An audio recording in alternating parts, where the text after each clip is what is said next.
Ada anak yang pengetahuannya tinggi, tapi karakteristiknya kurang memenuhi syarat itu ada fasilitator yang mengatakan tidak boleh diikhlaskan. Tapi sebaliknya apabila ada anak yang nilai pengetahuannya jelek, tapi karakteristiknya bagus, itu harus diikhlaskan. Supaya tidak lama di lapangan.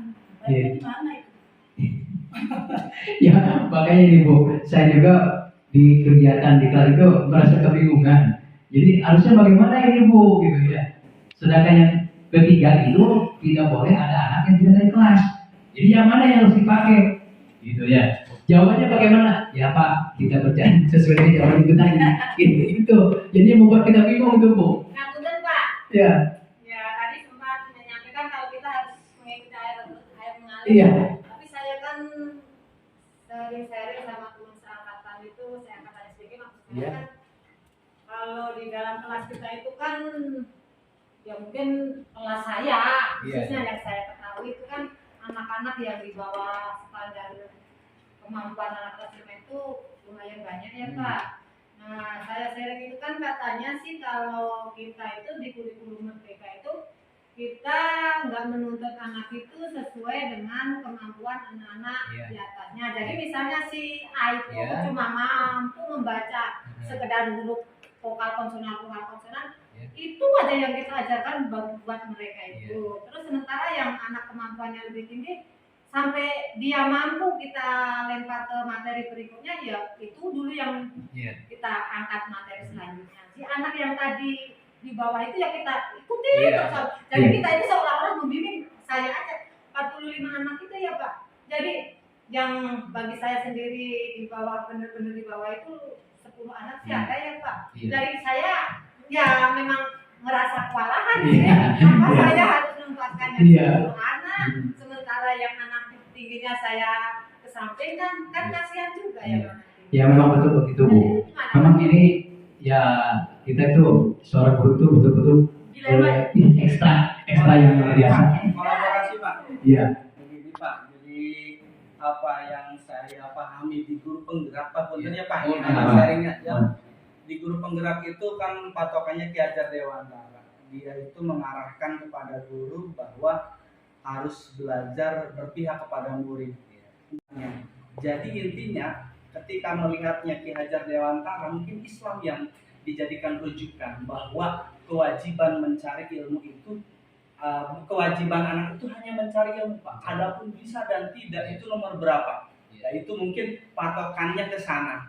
Ya meskipun di sana ada capaian pembelajaran KKN, yaitu hanya sebatas administrasi mungkin yang saya cerna. Ya.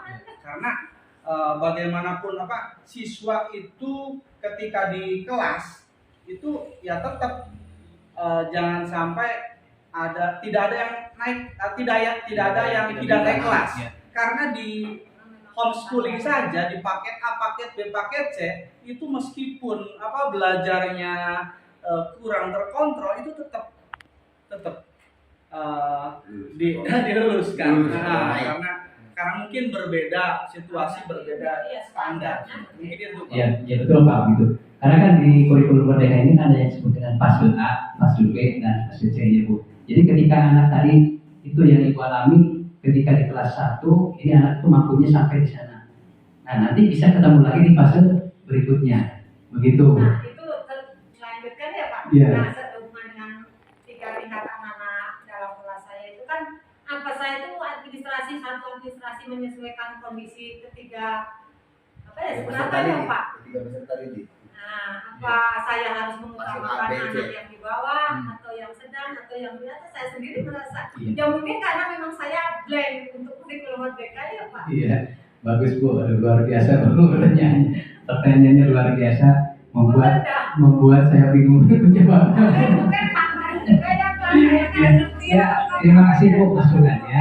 Insya Allah nanti kita cari solusinya kira-kira kemana jawabannya harus bagaimana ya Bu. Nanti saya juga konsultasi lagi dengan rekan-rekan. Bagaimana? Ini sharing lah. Ya silakan Pak Ustaz.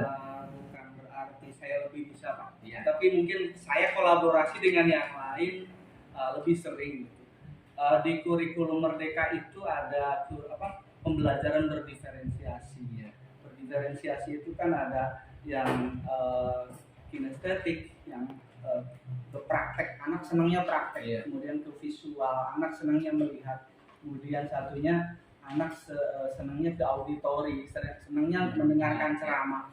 Itu di situ saja di kurikulum Merdeka administrasinya lumayan rada ribet Pak.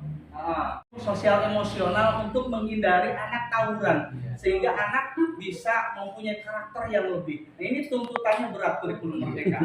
Cuman yang saya alami Pak, ketika kolaborasi kita dialog dengan Bapak, kemudian ini harusnya sering Pak, sehingga ilmu itu bisa jadi didapat dari Bu Eha, bisa jadi dapat dari guru-guru di sini sih.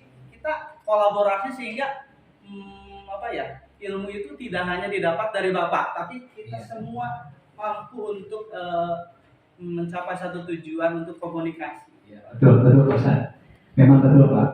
Bahkan ada filsafat orang Sunda bahwa nengar ilmu teh hiji tiba pada luang, dua tiba pada tidak ada luang, hiji tidak ada luang, kedua tiba pada luang. Hartosna hiji pamita dina buku anu dicetak, kedua tiba pada udah seperti tadi. Jadi kolaborasi.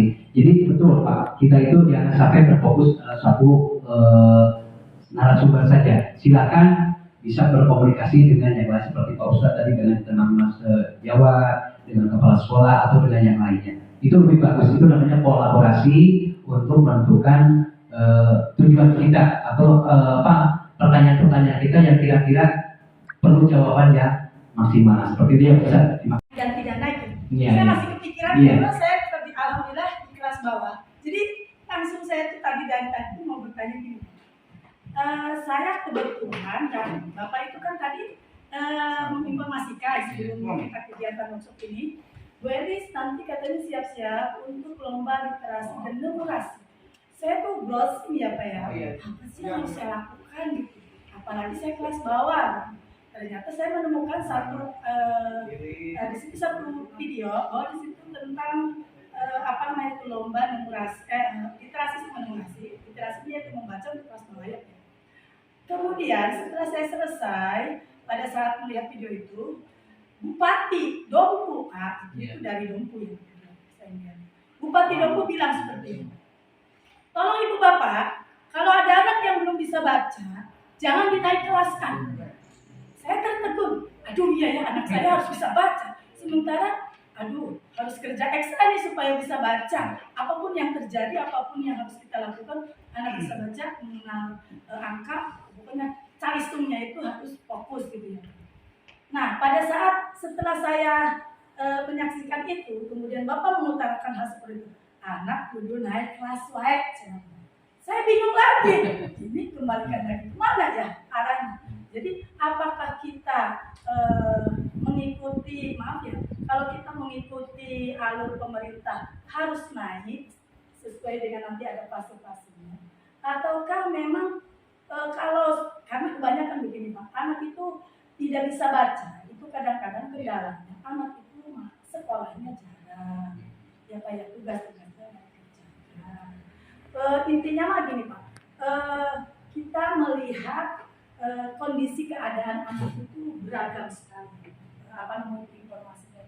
Selain tadi memang anak tugasnya nggak tercapai, ternyata ditelusuri keluarganya juga kurang mendukung karena kesibukan mereka untuk harus mencari kehidupan. Jadi beberapa faktor ya. Nah, apa yang harus kita lakukan? Apa benar tetap harus dinaikkan anak yang tidak bisa baca, khususnya anak saya kelas 1 nih Pak ya? Karena memang apakah harus tetap dinaikkan atau memang ditahan? Lagi memang keberadaannya seperti itu, seperti apa yang disampaikan Ibu tadi, Gubernur Bumpo ya Bu, mengharapkan apabila ada anak yang belum bisa membaca, jangan dinaik kelaskan. Sementara tuntutan kurikulum Merdeka pada saat ini tidak boleh ada anak yang tidak naik kelas. Nah kebetulan kelas 1 itu kan maksudnya fase A Bu. Kalau fase A itu kan kelas 1 dan kelas 2. Nah otomatis harapan kurikulum Merdeka ya tidak boleh ada anak yang tidak naik kelas, dalam arti ya mudah-mudahan kelas 2 ketemu lagi di fase berikutnya. berikutnya. Mungkin harapan kurikulum mereka seperti itu. Cuman mungkin Pak Gubernur tadi belum memahami betul karakteristik kurikulum merdeka itu tujuannya seperti apa. Mungkin seperti itu Bu. Itu jawaban dari saya, bukan jawaban yang lain. Mungkin jawaban ini ya bisa Ibu tidak puas lah. Nanti jawabannya paling pasti itu harus bagaimana, begitu kan Bu? Nah nanti kan saya tanyakanlah ke rekan-rekan yang lain pertanyaan yang dikolonkan tadi. Memang ya terjadi suatu kedilimaan Bu. Memang di sisi lain ya kami juga masa anak yang tidak bisa naik, tidak bisa baca harus dikelaskan Bu. Sementara kurikulum mereka itu menuntut harus tidak ada anak yang tidak naik kelas seperti itu. Jadi memang luar biasa nih pemikirannya bagaimana. Insya Allah Bu, nanti pertanyaan Ibu menjadi suatu catatan bagi saya, akan saya tanyakan ke rekan-rekan yang lebih berkompeten dalam hal ini. Insya Allah nanti jawaban yang kami peroleh akan saya sampaikan ke Ibu. Ya kan saya itu punya 3 anak yang punya tingkatan ya kelas 5 itu memang yang di bawah, benar-benar di bawah. Buat saya itu ada 10 anak. Nah sekarang sharing ke teman-teman itu katanya kan kurikulum merdeka kan memang menuntut anak itu harus dinaikkan. Nah apa karena yang mana dinaikkan? Nah kita kan di situ kita tingkat-tingkatkannya kan ada di kelas itu tuh. Misalnya si A itu cuma mampu baca huruf hidup konsonan vokal. Ya cuma itu yang kita bukankan sama dia. Belum kita kasih materi berikutnya. Nah standar kemampuan dia menuntaskan yang dia mampu aja, standar untuk menaikkan ke kelasnya gitu. Mungkin gitu. Mungkin yang tingkatan keduanya dia juga kan misalnya udah mulai bunyi sengau, udah mampu.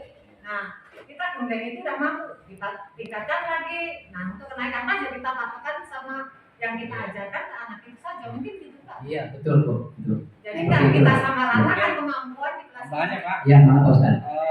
Di planet itu kan ada Merkurius, Venus, Bumi dan sebagainya.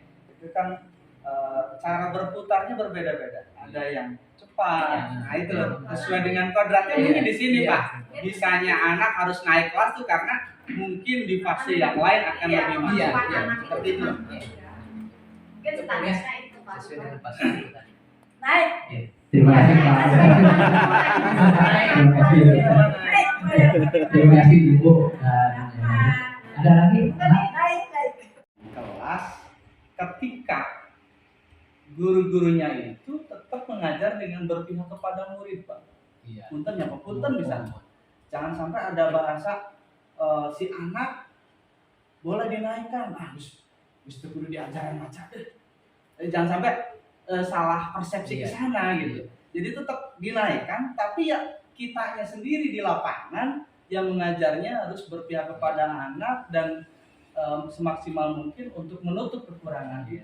Mungkin itu Pak mungkin. Ya, betul. Jadi mungkin begini Pak. Jadi secara khusus secara pribadi mungkin kamu naik kelas tapi dengan catatan, nah itu secara pribadi lah itu Bang. Dengan catatan kamu nanti di kelas berikutnya harus lebih baik lagi belajarnya. Oleh Ibu dinaikkan kelas kan gitu. Ibu dinaikkan di kelasnya. Nah, itu malah secara pribadi catatan tipis dengan anaknya. Tapi jangan dipublikasikan dengan yang lain. Mungkin itu Bu.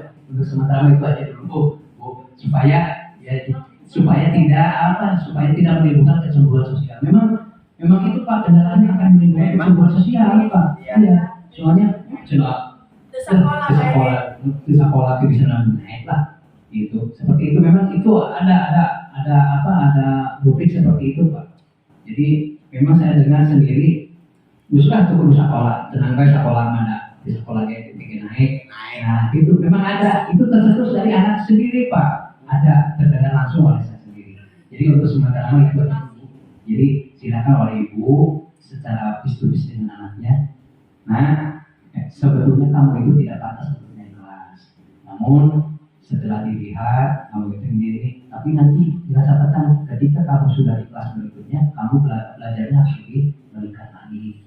Kalau tidak nanti Ibu turunkan lagi kelasnya ke bawah. Itu aja cukuplah untuk meningkatkan motivasi anak.